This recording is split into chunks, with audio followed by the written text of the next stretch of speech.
Welcome to Chapter 5 Special Journals. So today we're going to be looking at cash journals. Chapter 5, there are a couple of things when you're reading through it, and hopefully by now you have completed the summary questions. You'll notice there are a couple of really important new concepts and ideas that we're introducing, including that of discounts. So pay attention, and if you have any questions, then just follow up with me afterwards. So cash journals, they're special journals and they summarise similar transactions. They allow totals to be posted to the general ledger accounts using fewer debit and credit entries. As you will have noticed by now when we're working with T-ledgers, they can become very busy to look at. And what is really key is we need information to be easily understood and compared, and also for tracking. If you make a mistake, they can be quite difficult to track. So what we do is, first of all, we process all source documents into journals, so special journals. The cash payments journal, all cash paid is recorded in the cash payments journal. Not surprising. All cash payments result in a credit to the bank account. Obviously, our bank account, cash at bank, is a current asset, and when we're making payments, we're reducing our current asset, so it is a credit entry. Our cash receipts journal, so all cash received is recorded in the cash receipts journal. All cash receipts result in a debit to the bank account. As you know, our bank account is a current asset, and we're increasing it when we're depositing money, and so therefore it is a debit, creates a debit entry. So frequent cash transactions are given their own column in the cash journal. Infrequent cash transactions are recorded in the sundries column. So while we record it in the sundries column, it's really just so we don't have hundreds. I mean, you could have hundreds of columns, but there'd be lots of things you only paid for once or twice throughout the year. So it once again, it makes it less easy to understand.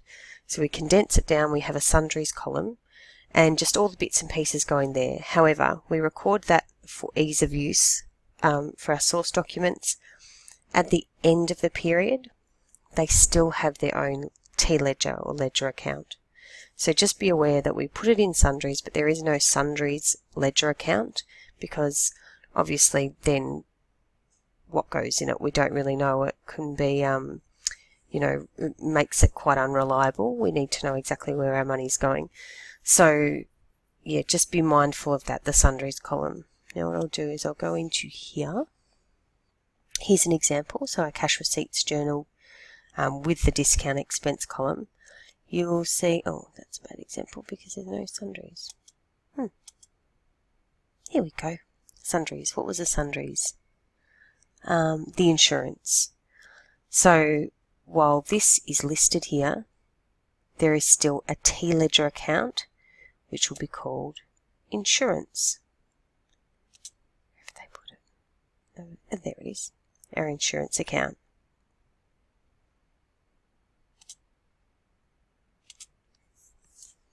Okay, so the amount of each transaction is recorded twice.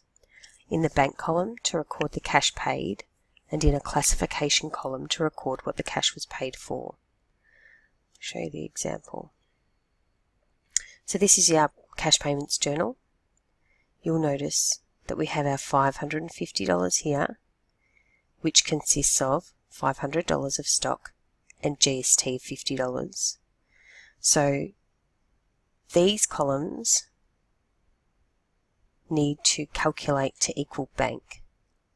So if you see here, our GST plus our sundries and drawings and wages and advertising and stock control and creditors, they will all add up to equal this 4,540. So where GST is involved, the amount recorded in the bank column includes the GST amount, and GST is then recorded in a separate column, as I just demonstrated. Posting the cash payments journal. So what do? You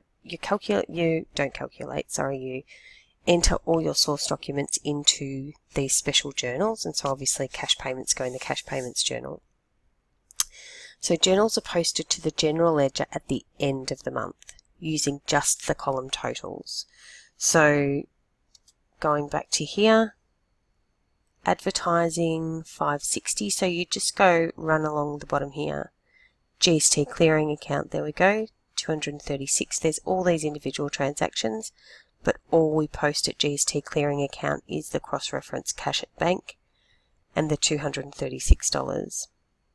You'll see in our cash at bank though, we just, because it's a credit entry, it's reducing, we just write cash payments. That summarises anything from the cash payments journal. If we were dealing with our cash receipts, it would be a debit because it would be increasing it, and the cross-reference would just be cash receipts. So we'd know to look in the cash receipts journal there. So the bank account is one of only 2 ledger accounts in which the cross-references are not the names of the other ledger accounts. The debit side is for cash receipts, the credit side is for cash payments. Now discounts, this is very important. Settlement discounts. They encourage credit customers to pay early by reducing the amount payable. Why do we do this? The reason being, right here, I'll actually flick down to it. So why do we offer discounts? Reduces the likelihood of a bad debt. A bad debt is obviously a debt that we're not going to be able to collect because someone's not going to pay it. It increases our ability to take advantage of early payment discounts. This is very important. Because when we've got the cash from our customers, then we can actually make our own payments, which brings us to this. It improves liquidity. Remember, liquidity is our ability to meet our short-term debt. And then cash on hand can be used to reduce other debts, or it can be used to purchase assets and sort of create more wealth. Let's go back up here. So credit terms are listed on the tax invoice, and they may be simple. Could say credit terms strictly 30 days. So in that instance, there's no discount offered. You just have to pay within 30 days. Quite often you'll see something like this though. And what it represents, the first number is the discount amount offered, and the second number here is the days, so the time frame. And then separated by this little ditty here. So what does it say? This indicates that a 2%, remember the percentage is first, 2% discount is available as a cash discount if the invoice is settled within 7 days. What this says then is if you don't do that though, then the entire amount is due net 30 days. So you have to pay within 30 days. Discounts offered by suppliers or creditors are known as discount revenues, and they're found in the cash payments journal. So if we just go to our definition of a revenue, revenues are increases in economic benefits during the reporting period in the form of inflows or enhancements of assets, or decreases in liabilities that result in increases in equity, so profit, other than those relating to contribution from the owners. So this is the part of revenue that we haven't yet explored. We've always looked at revenue being money that we receive, or if we make a sale and we've got a debtor, so increases in our assets. This is the first one where we see a decrease in a liability. The reason being, all of a sudden it's like we've got, say it's $100 and we're offered a 10% discount. So what they're saying is, okay, you've got $100 of debt with us, pay us $90 and we'll just forget about it. So all of a sudden we've got an extra $10 that we can spend. So that's considered revenue to us. If I don't pay within those credit terms, well then I'm actually liable for the entire amount. So it's a bit of a win, that's what it is. Discounts that we offer to our customers or debtors are known as discount expenses. This is a bit easier to, a similar concept to the way we've always looked at expenses. They're obviously decreases in economic benefits during the reporting period in the form of outflows or depletions of assets, or incurrences of liabilities. So it's a depletion of an asset. We're not receiving anything, we're reducing the amount of debtor that we have, and so that's where this is an expense. And we find it in our cash receipts journal. Right, in the cash payments journal, the creditors control column shows the total amount by which creditors will decrease. So this is the cash paid to the creditor plus the discount revenue. Let's have a little look. Which one was I doing? Cash payments journal, yes. Here we go, a cash payments journal. So, no, but that's the wrong one. Sorry, we've got to look for the one with the discount. Here we go, cash payments with discount revenue.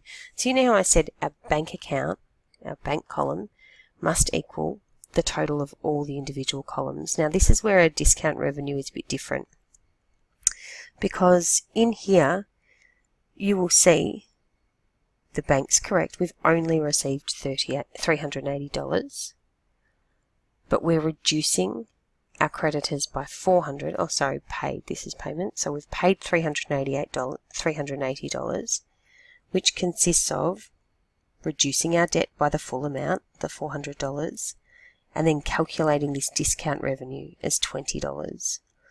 So this minus discount revenue, so all of a sudden we have one that we have to take out. This $4,330 would consist of our GST paid, plus sundries, plus drawings, plus stock control, plus creditors, minus discount revenue.